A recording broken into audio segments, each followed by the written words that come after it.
So if our lymph is struggling, it can feel like sluggish circulation. It can look like immune congestion, detox overwhelm. If you've been feeling puffy or sluggish, inflamed, or weight loss is stalled, even though you're doing all the right things, this might actually help connect the dots. It is going to help to protect you from infection. It clears out old and abnormal cells and maintains fluid balance. So we're gonna dive deep into understanding why drainage and detox matter, how to make the most out of our fat loss phases, and ensure our bodies are functioning optimally. Hello, everyone, and welcome back to the latest episode of the Metabolism and Menopause podcast, where we help you understand this new body of yours. Maybe you started to experience some hormonal symptoms, maybe you're post-menopause, but we know now that your body is inherently different, and those old fat loss strategies just really aren't cutting it anymore. So it is time to learn how to work with this new body instead of against it, so you can open up your fat burning pathways, get your energy back, and feel confident again. Today, I have the wonderful Coach Chelsea on the podcast. We are talking all things lymphatics, how it affects fat loss, and the 10 steps that you can do to support your lymph to get tighter, to get toned, to be energized, get rid of that brain fog, and feel like yourself again. Okay, so today I have the wonderful Coach Chelsea here with me today, and we are talking all things about the lymphatic system, because this is a system in our body that does so much.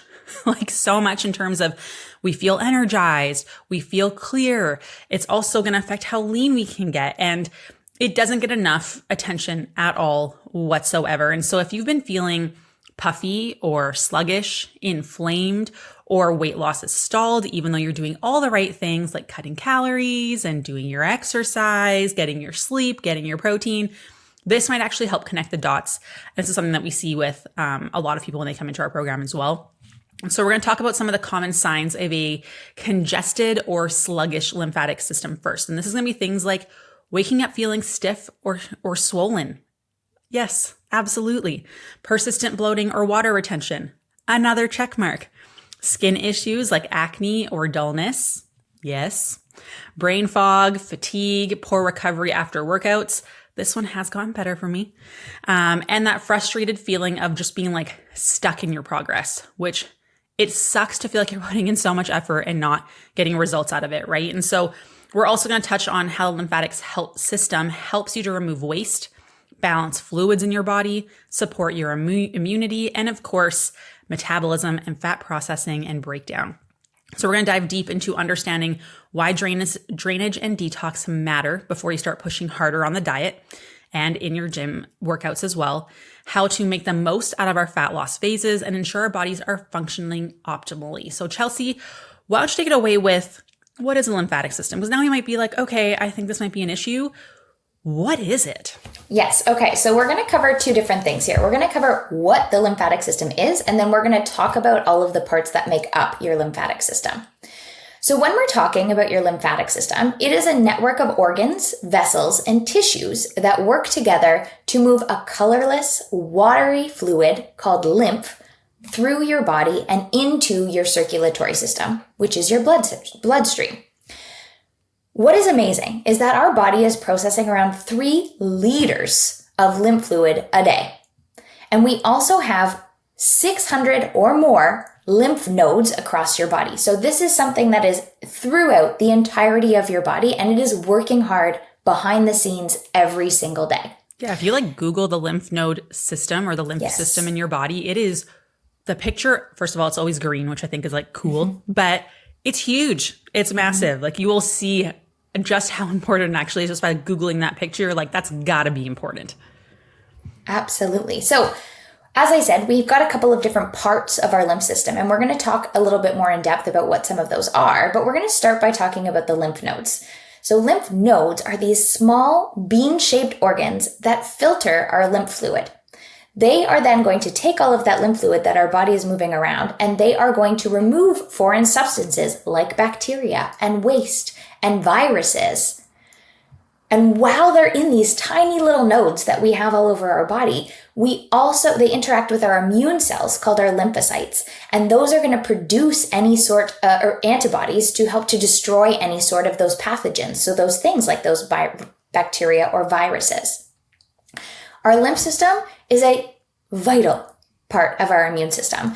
It is going to help to protect you from infection. It clears out old and abnormal cells, and maintains fluid balance. It also helps to absorb fats and our fat-soluble vitamins, which are our vitamins A, D, E, and K, which again also play huge roles in our immune system, so that they can then enter the bloodstream and then be utilized by our system. So let's dive into all of the parts of our lymph system. We've talked a little bit about the lymph nodes, but let's talk about everything else that is included. It is made up of our bone marrow, which is that soft, spongy tissue in the center of certain bones, that, like our hip, our back, and our breastbones. Our thymus, where our T cells mature. So this is an organ that is located in your upper chest beneath your breastbone. Our thymus is actually most active before puberty, but it is also where an important type of cell, a white blood cell in particular, which makes up our immune system, called the T cell, fully matures. Some people will refer to our thymus as like T cell school or T cell university, because it's where our T cells are going to learn to identify different pathogens or bacteria or viruses in our body. And then only the T cells that can actually do that properly are then sent out into our system. The other ones do not make it. The other parts that we have are our lymph nodes that we talked about before. So those are those bean-shaped glands that are really working to monitor and cleanse your lymph fluid as it is passing through them. Our spleen. Now, this is the largest organ that we have in our lymphatic system. It is located on the left side under your ribs and above your stomach, and it plays a huge role in our immune system. We also have something called MALT, which stands for mucosa-associated lymphoid tissue. Now, this is a mucous membrane that exists throughout the body in many important locations. So it lines your tonsils, your airways, your small intestine, and your appendix. Its job is to look for and destroy germs that could harm you. And then we also have other parts of our lymph system, like our lymph vessels. So that's how things are actually moving through the lymph fluid, our tonsils, and our adenoids. So you can kind of think of your lymph system like your body's sewage system. It's transporting that lymph fluid that is full of those waste products, toxins, and then our immune cells, and making sure that it is getting cleared out and sent where it needs to go. Now, unlike other systems in our body, like the cardiovascular system, the lymph system doesn't have a pump. Our cardiovascular system has our heart that is pumping our blood through our bloodstream. Our lymphatic system doesn't have that. It is actually relying on our muscle movement, our posture, and I'm going to fix my posture while I'm talking right now, and deep breathing to circulate that lymph through our system. Now, ideally, if our body and our lymph system is working properly, our lymph should flow like water. But when it is congested, and we'll talk about some of the things down below that can cause that congestion, it becomes more like maple syrup. So it's more thick. It's slow, and it's harder to move. If we are not moving our bodies, if we have poor posture, if we're not breathing correctly, then that lymph fluid is not being drained. And that syrup now starts to become stagnant, which can build up toxins and slow your immune response in your body. So the way I like to think about it, like as a visual, it's like a river versus like a kiddie pool that's been sitting out too long. Like if there's no movement in that water and we're not able to like drain it and clean it out, it gets filled with really gross stuff, right? Like nobody likes to clean out the pool if it's been sitting there for too long and there's been no movement, right? And if you think about it, if that's what's going on inside of our bodies, that's going to like increase inflammation. That's going to make it really hard to burn fat. We're going to talk more about that later, but you have to understand that the lymph flow part is actually really important. And this is why, you know, if we've been sitting for too long, we're not getting active movement throughout the day, or, you know, traveling's a really big one where you're sitting in a plane a lot and then you're not as hydrated and all these other things. So we're going to talk about that as well. But when we're looking at your like lymphatic system, it's like your body's cleanup and recycling crew. And here's the way that it works step by step. So first, blood is going to carry oxygen and nutrients through these tiny vessels called capillaries. And some of the liquid part of blood, the plasma, is going to leak out into your tissues to feed your cells. That's what's supposed to happen. Your gut also makes a special kind of lymph fluid called, is it chyle or chyle? Chyle, right? I'm like, why don't you just put a K there instead of a CH? I put it there for you. Pronounced Kyle. It's so mean though. I'm like, it doesn't make sense. Anyways, This is going to carry your fat and your fat soluble vitamins from the food that you eat. And so your fat soluble vitamins that we talked about before were A, D, E, and K. These are not just important for like your immune system. They're also really important for hormone production and multiple things in your body. So then we're on to step 2 where things get picked up. So once it's in your tissues, this fluid collects wastes, toxins, fats, immune cells, and then it's turned into or called interstitial fluid. Okay. And this is like a tiny vacuum-like vessel called lymphatic capillaries are going to suck up that fluid and turn it into lymph officially. And so when we're looking at the interstitial fluid, this is also, if you're using a CGM, that's what it's measuring, is sugar in the interstitial fluid, not your bloodstream. Big difference. We'll talk about that another time. So the process looks like this. It goes from blood, goes into plasma, interstitial fluid, to lymph. Once it's in the lymph, now we're moving through our body. It travels through a network of vessels. But like Chelsea mentioned, there is no pump like the heart for the circulatory system.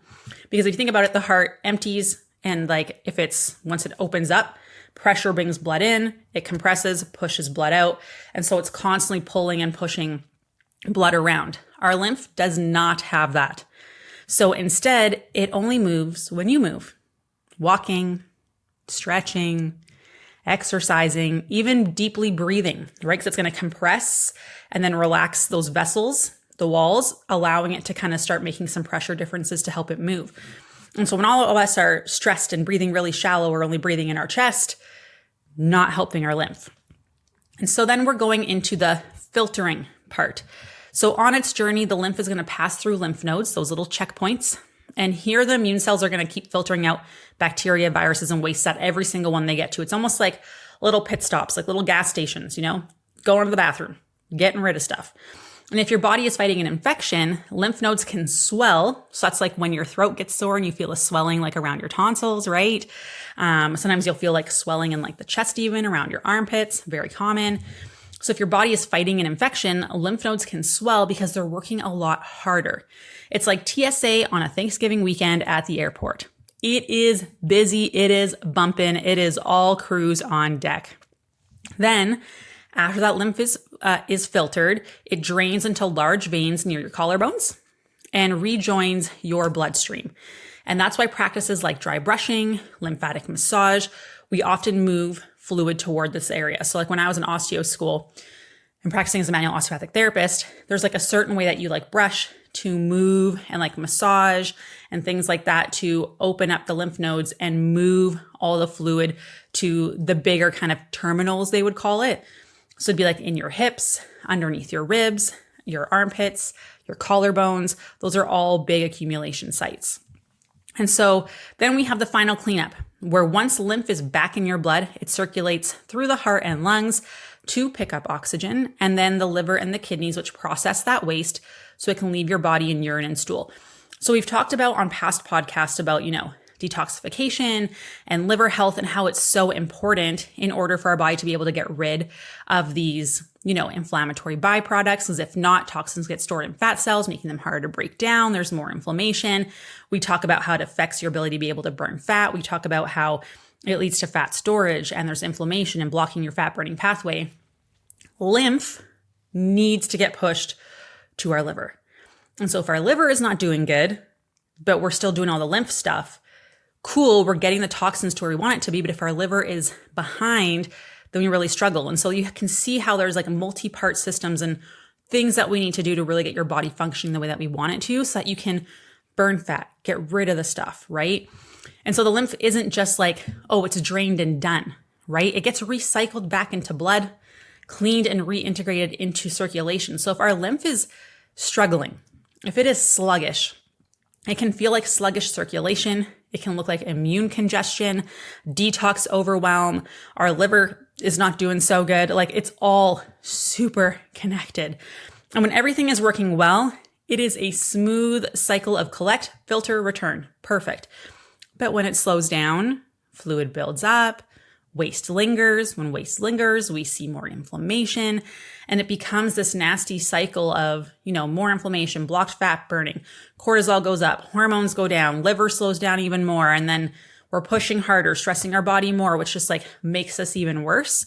And so it's understanding like there's little multiple systems that we need to kind of address as we're going through all of this. And we have a whole podcast on detox and on liver that I will try to remember to put in the show notes for you so it's easy access for you.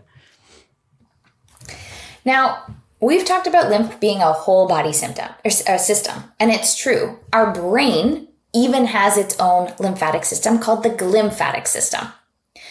The glymphatic system carries waste from your brain. So it's like your garbage crew up in your brain.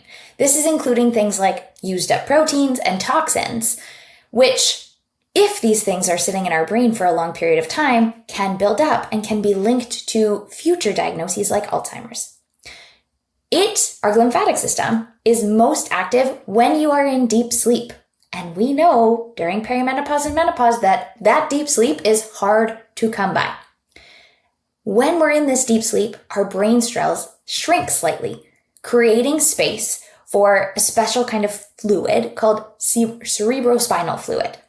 And what that does is it washes through and it flushes waste out of our brain.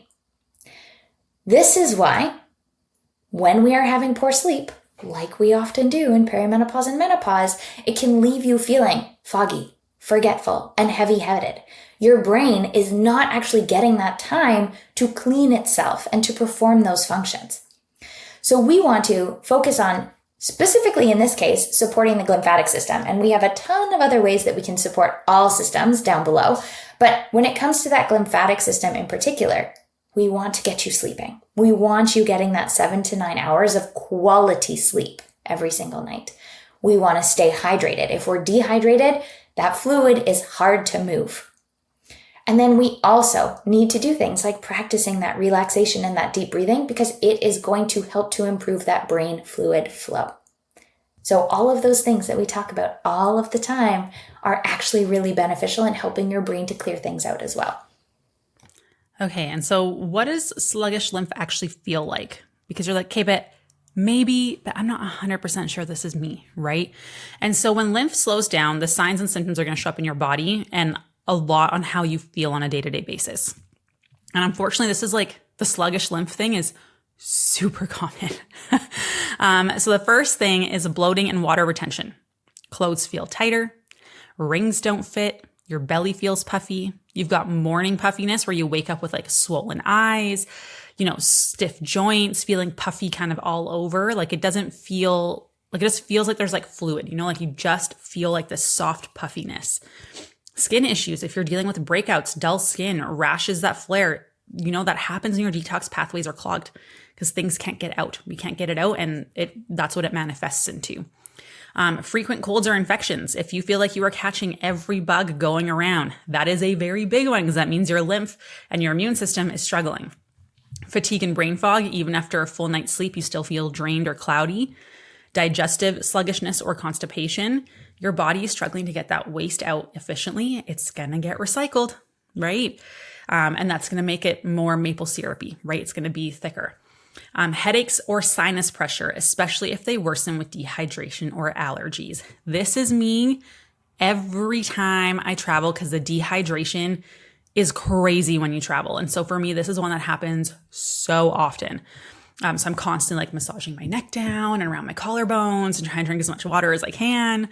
And then obviously swollen lymph nodes, right? If there's tenderness under your jaw, your armpits, groin area during immune stress, right? And a lot of us, our immune system is pretty jacked up all of the time. This tends to happen during perimenopause and menopause when our hormones start to fluctuate.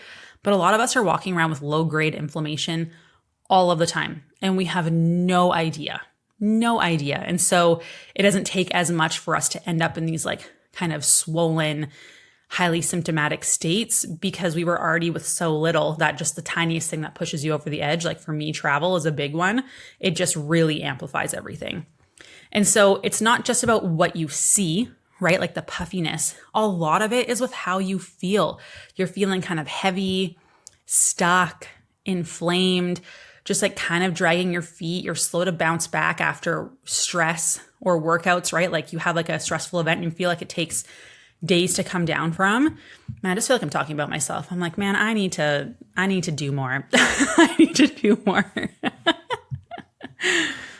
Okay. So Chelsea, how can we support lymph flow? Yeah, it's funny you say that. Coach Carrie Ann and I were just talking about this the other day, and she was asking me about some of the strategies. And I was saying, like, well, you can do this and you can do this. But she's like, but what are the easiest ones? So let's dive in to our top 10 strategies. That just shows that even coaches are like, we always say don't go for the shortcuts, but we're like, okay, but what's like the easiest thing we can do? Like, what are the quickest ones? Like, what are going to be the most bang for our buck? And so let's talk about those.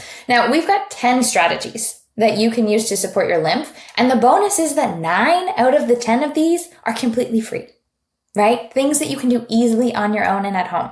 So number 1, and this one is going to be huge because remember, all of these systems in our body are functioning like an orchestra or a symphony. If one of them is out of tune, it's throwing off the rest of the entire symphony, right? So number 1 is huge. That is supporting your liver and your gut, because that is where about 80% of your lymph fluid is made. Now, we know, we've talked about detoxification in the past. Our liver is our super organ here, right? It is processing our toxins and our hormones. It is packaging them up so that they can leave your body. The gut is then that exit route for much of that waste. If either of those is sluggish, so if our liver is struggling because it doesn't have the nutrients that it needs to do these processes, or if we have constipation and there is a backlog happening, it is going to make that lymph in our system thicker and harder to move. Now, how do we support these? We eat enough fiber.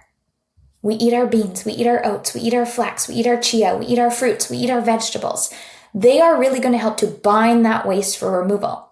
We can add things like bitter foods. So these are things like your dandelion greens, your arugula, your lemon, or even some apple cider vinegar before meals to stimulate bile flow and prioritize hydration for stool regularity, right? Lymph is a fluid. Our body needs fluid in order to actually move these things along and make sure that they are working effectively. So dehydration is going to have a huge impact on this entire system. Now, some of the other things that we can eat that help to really support these are going to be our cruciferous vegetables, our protein, and our polyphenols. So, cruciferous vegetables are things like our broccoli, our kale, our cauliflower, our Brussels sprouts. They contain really important compounds like sulforaphane and another one called indole 3-carbinol that really help to support liver detoxification, which is going to then lighten the load on our lymph. We're not going to have that backlog that's happening, and our lymph isn't going to be as overtaxed. Protein, especially from our clean animal sources, beans and or things like collagen, are going to provide things like our amino acids, which are the building blocks of our protein that focus on building immune cells and maintaining those healthy detox pathways. And then polyphenols. These are our really colorful fruits and vegetables. So our berries, things like green tea, our olive oil, and even, in moderation, dark chocolate. They are incredibly powerful antioxidants that reduce oxidative stress, keep that lymph fluid less inflamed, and easier to move out of your system. Honestly, polyphenols are like something people don't talk about enough. Whenever I like prioritize those, I always feel like so much better that it's like noticeably different because of how good it is for the anti-inflammatory benefits. It's awesome. With the fiber, I always like to tell people, I don't like beans. I don't like oats. I also hate chia seeds. Like the texture, Taylor's always like, I'm an adult. I'll eat it. I'm like, I am not that way. For me, texture and taste is so important. For me, my go-tos for fiber, honestly, like avocado, such a good one. And I love pears. Pears are so high in fiber. They're delicious. So those are my personal go-tos as well that I always like to share because I'll be honest, I'm not a bean lady. It takes a lot. Like it has to be like hidden in stuff for me to want to eat it because I just like, I don't know, it's just a bean, right? Okay, so the next one is we need to make sure that we keep digestion moving. This is number 3. Constipation is like putting a traffic jam at the end of your body's detox highway. We see this as a very common mistake that a lot of women make. A lot of women will focus on, taking things to support their detox pathways in terms of like, certain supplements that are supposed to help with phase 1 and phase 2. But if your body can't get it out because you're not pooping, it gets reabsorbed and just keeps taxing your liver. And so those toxins eventually just get stored into fat cells, changes the structure of those fat cells, making them harder to break down. So addressing actually being able to eliminate from your body, it's step number one, because that's like the whole bathtub analogy, right? If you have a clog in your drain, it doesn't matter like how much water you're putting in, right? Like you can turn the faucet down. The problem is the drain is clogged.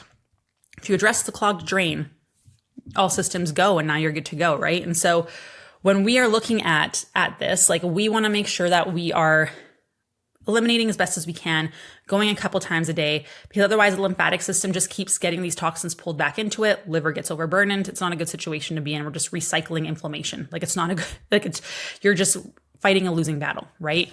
So how do we support this? Because a lot of when we talk to, we're like, oh yeah, I go like every couple days. I'm like, no. We want to be going every day, ideally a couple times. And so we want to work our way up to 25 to 30 grams of fiber a day. Track where you are first. I cannot stress this enough. I had a woman message me the other day. She's only getting like 9 to like 11 grams of fiber a day. And I'm like, okay, we need to get you up to at least 20, ideally 25. However, I want you to increase by literally 2 to 3 grams every week. Because if you go from 10 grams to 25 grams, you will not poop for 3 days. You will be so bloated. You will be in so much pain. Like it will not be fun. I've done this to myself before with Emma's white chicken chili. I tell a story all the time where, I didn't pay attention, and I'm not a huge high fiber girl. Like I'm usually around like 18 is kind of where I like to float around and feel good at. I got to 40 because it was so good. And I'm not a bean girl, right? That it was so good that I had a serving for lunch and 2 for dinner. I also had raspberries that day too. My like fiber was through the roof. I didn't poop for 5 days. I looked the way I look when I'm like 5 months pregnant. It was awful. And so increase very slowly. Your fiber is going to come from like whole grains. It's going to come from fruits. It's going to come from veggies, your potatoes. It's going to come, from seeds, nuts, those kinds of things. So pay attention to where it's coming from. Be cautious with the fiber coming from protein bars and quote unquote health foods, because they are fake fibers that are highly processed, a lot harder on our gut. We find a lot of women, if they're relying on the protein bars and like the low carb wraps and the keto breads and those kinds of things, they're so filled with fiber and not great kinds that it can cause a lot of digestion issues, which causes more inflammation, making everything worse, right? So that's something to be cautious of. You want to stay hydrated, because if you're not hydrated, likely going to be constipated. We want to be moving daily. That helps with digestion to get things moving. And then you can consider adding magnesium-rich foods like pumpkin seeds, spinach, almonds, because that can support motility as well, or taking magnesium at nighttime before bed. We'd like to start women at 400 milligrams.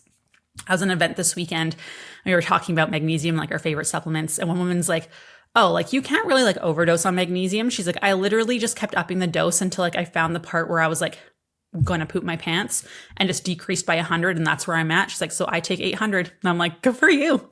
Like, because the more stressed you are, the more magnesium that you need, all those kinds of things. And I was like, you know what? That's actually like a super cool way to not a fun way to figure it out, but I mean, you figure it out quickly, what dosage you should be at.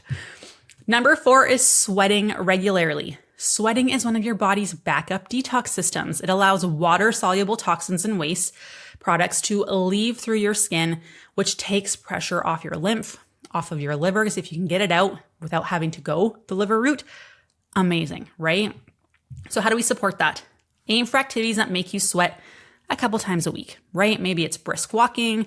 Maybe you're tossing and interval training. If your body can tolerate it, this is a big one, because if your body can't tolerate it, if we're not eating enough, if we're low energy, that will actually increase inflammation more, making this worse. And so I have a whole podcast on HIIT training that I did not that long ago that you guys can look at.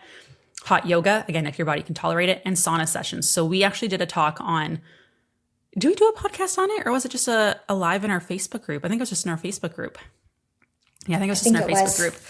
But we talked about like saunas, and like for a lot of people, the heat can be too much of a stress. And so you need to start small and slowly work your way up, because if you feel like panicky in the heat, that's a sign your body can't handle it. Like it's too much of a stress. And that's how I used to be. I used to get like panicky. My breathing would get like too high. Heart rate would get a little too high. Like it was like not like a panic attack feeling, but like pretty close, right? And so there's ways to gauge if that's appropriate for you. I should probably turn that into a podcast, but in the meantime, you can head to the Facebook group to find that one, to see like how to add in heat and sweating that's not going to overstimulate your body and kind of work in the opposite way that you want. Okay, now number 5. We want to try manual lymphatic drainage. So there are 2 specific strategies that are the most popular when it comes to these. There's the Big 6, which was named or coined by Dr. Perry Nicholson. And then there was the specific 7, that was coined by Dr. Carrie Chizowski. Now, these are gentle massage techniques that target really hot, like areas on your body where you have a large number of those lymph nodes. So those are things like your neck, your armpits, your abdomen, your groin. And basically by massaging these in a very specific order, so I always suggest going and watching some YouTube videos by either of those people so that you can see that specific order and do this in the right way. They act like opening drain valves in your system.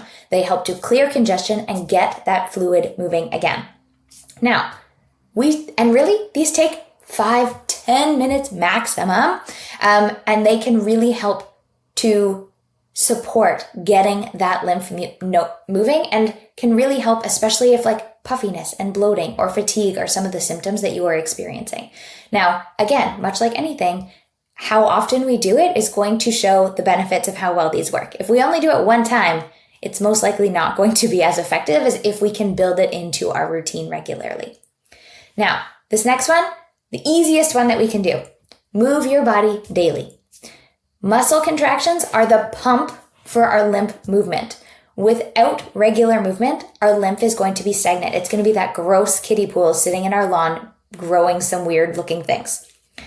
Even light activity helps to squeeze vessels and push fluid forward. So we want to focus on things like low impact, steady movements, our walking, our yoga, our swimming. Those are all fantastic tools that we can utilize to help to get that lymph moving. Plus our strength training and really engaging those large muscle groups. Because as we said, the lymphatic system itself doesn't actually have a pump, but when we contract our muscles, it does help move that lymph through our system.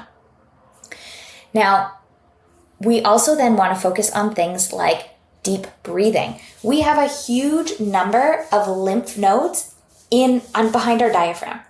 And the only way that we can really access those is through really nice deep breathing practices like square breathing or box breathing, or our 4-7-8 breathing, where we inhale for 4 seconds, hold that breath for 6 or 7 seconds, and then exhale for 8. This is going to have 2 benefits. Number 1, it's going to get that lymph moving, but then number 2, it is also a fantastic strategy to help to lower cortisol and stress in your system. Now, one of the other ones that we have is our sauna and heat therapy. Now, heat, and again, I'm going to preface this by saying only if our bodies can handle it. This is something that if we are totally stressed and our bodies are feeling totally depleted, this is not something where we want to start and we want to add in. This is something we want to do once we already have stress management techniques in place, once our stress threshold or our window of tolerance is feeling wider when it comes to stress. Now, the reason that these work and help with lymph is that heat is going to expand our blood vessels. It's going to increase circulation and it's going to stimulate sweating, all of which help to improve lymphatic drainage. If you do not have access to a sauna, things like hot baths or contrast showers, so alternating between hot and cold, can also stimulate lymph fluid. Now, one of the other things that we have, and this is the one that does cost some money, is our vibration plates or rebounding. Whole body vibration plates or mini trampolines that you can use for rebounding create rhythmic movement in tissues that help move lymph fluid upwards against gravity. Now, when it comes to these vibration plates, you can buy them on Amazon, you can find them all over the place, but there is one particular thing that we want to look at, and that is the specific hertz. So how quickly and how much it's shaking your body. Now, with that, we want to look for a vibration plate that has anywhere from 10 to 30 hertz, because that is what the research shows actually helps to stimulate that lymph fluid movement. Now, even 5 to 10 minutes on these plates or doing the rebounding can help to improve your circulation, reduce swelling, and boost energy. I think we missed one. Did we talk about dry brushing? We missed dry brushing. So like with dry brushing, this one's another one that's basically free. You just got to get a brush, right? But they're pretty cheap. And so you want to use a natural bristled brush in gentle upward strokes towards the heart to stimulate the skin and superficial lymph vessels. Because you have superficial ones and you have ones that are deeper, right? And so this is just going to help encourage that flow. And it helps because it kind of gives your lymph system a bit of like a wake-up call. And it reduces that puffiness, improves circulation, exfoliates the skin for better detox through your pores, gets rid of those dead cells. It's actually really, really great. So that's another one that you can do too. And that's why people do so much on like their face too, because like, you know, it moves things around. Like there's a reason people do it. I will never forget. My friend did, is it Gosha? I don't know, those like little rocks. And so she was doing it on like half my face to like show me the difference. But my eyebrow was like up on the one side. I'm like, oh my God, put it back. Like why? I look like I'm just raising one eyebrow. Like please fix it. But it was just like moving all the stuff around. It was so funny. You know, so before we went out for dinner, I'm like, I cannot go out in public like this. You need to fix my face. So to kind of bring all of this together, your lymphatic system is your body's natural sewage and recycling plant, as gross as that sounds. And your lymphatic system is your brain's overnight cleanup crew. And when they're flowing freely, you feel clearer, lighter, more energized, tighter too, right? Like you're not feeling as puffy. And when they're sluggish, those symptoms of the puffiness, the fatigue, the brain fog, the skin issues, and slowed fat loss really start to show up. The good news is that there are so many things that you can do here. Simple habits like moving and deep breathing, hydration, sweating, sleep, targeted tools like dry brushing that can all make a massive difference. And so just choose one new practice this week, whether it's adding a daily walk-in, whether it's adding in deep breathing. Deep breathing is something we like harass our clients to do because there are so many benefits aside from just, you know, the lymph flow. There's a lot with stress and, you know, actually slowing down your nervous system, all these things. Maybe it's, you know, protecting your sleep a little bit better. Be in bed for 8 hours, right? Commit to it. And then notice how your body and your brain feel and build up from there, because what we see with the lymph is, yes, there are cleanup crew. They're like the garbage man coming and like taking stuff out. But if our lymph isn't going well, the trucks don't go by as often. So stuff accumulates a lot more, but it also doesn't get emptied. So when the garbage truck goes by and it's half full. So we can't empty things out either, right? And so you want to be able to have those trucks moving well, but also have your house being cleaned out so the garbage gets into the truck. And that's kind of how lymph flow kind of works all together. And so if any one of those pieces is off, it's going to make it very hard for your house to be clean, your home to be clean, right? And if your home's not clean, we see more inflammation and all those kinds of things that make fat loss very, very challenging. So try some of these things. I think they're really great and they seem very small, but they can actually make a big difference. But remember, if you're not pooping, this will not help you that much. So we need to address your gut health first. Chelsea, is there anything that you want to kind of wrap things up with here? No, I would just say, as you were saying, pick one of these things and stick with them. And to re-emphasize what you're saying, if you are not pooping, you have clogged lymph. Mm-hmm. Big time. That lymph is like maple syrup for you. So that is step number one, the first thing that we want to address. Because if we can't get these things out of your system, they're spending too much time in there recirculating. And then those toxins and that waste is finding its way into your fat cells where we do not want it to be. Mm-hmm. Because it's going to make that fat loss more difficult. So really making sure we're focusing on that fiber, we're focusing on that hydration. We are addressing any underlying food issues that could be affecting your constipation. All of those types of things are going to be so incredibly beneficial and are going to help that symphony that is our body run more smoothly. Perfect. This was amazing.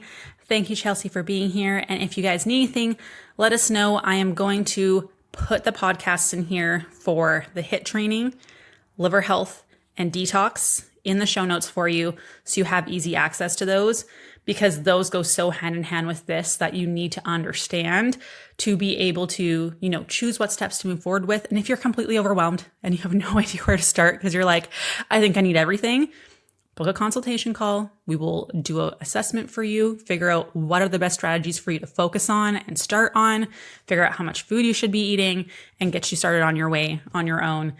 We are always here and happy to help. We love you so, so much. We will talk to you soon. Bye.